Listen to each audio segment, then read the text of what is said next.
Behind this door lives Tetsun Ani. She is a nun who has been in solitary retreat for 45 years, never leaving the confines of this simple hut. She has distilled her entire religious practice to 3 simple mantras, prayers for the welfare of all sentient beings, recited again and again through every hour of her waking day. Now here was this woman, by all accounts, an extraordinarily beautiful young woman, devoted to the Dharma, who suddenly was kind of besieged by a suitor, a wealthy merchant who had the power to really demand betrothal.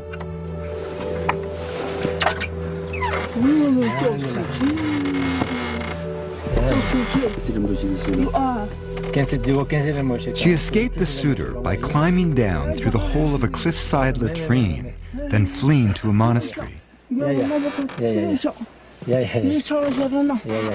she was a legend in the region. Every Sherpa who marched toward Everest would go toward her retreat and pay homage to her. But no one had ever seen her. She had never been photographed. She had never certainly been interviewed or talked to. She has not been totally without human contact. She receives food twice a day, and Sherab treats her medically. And I will never forget in my life that moment when that wooden door creaked open. And what did we find? We found, in fact, an incredibly ebullient, talkative, friendly, kind. Her first gesture was to give us cookies. And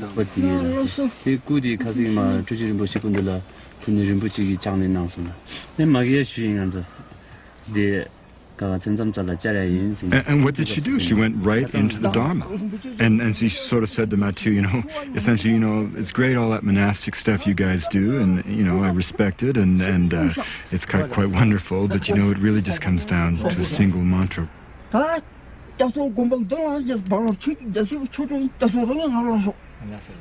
She deeply prays for all sentient beings to be free from all sufferings, outer inner sufferings, and so from her heart she dedicates the merit as she recites the Om Mani Padme Hum, the mantra of Avalokiteshvara.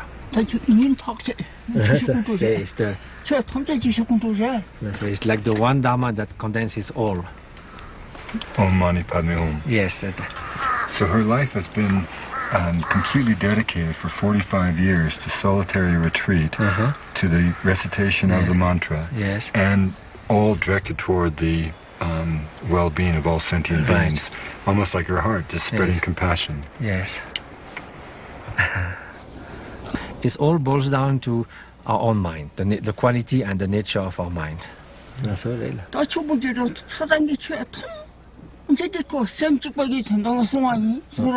So whatever the Buddha has taught, all the many aspects of his teaching, they were all meant to understand the nature of mind. So the main thing is to give away all elaborate practice and simply remain in the Buddha nature, in the Buddha's mind, and that's all. And she said, if she survived, with her mind, she'll come to visit me sometimes. So I told her I'd prepare a nice cup of tea.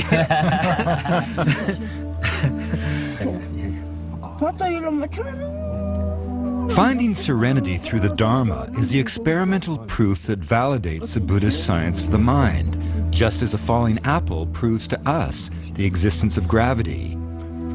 It may be hard to understand what this means, but it exists for the Tibetans.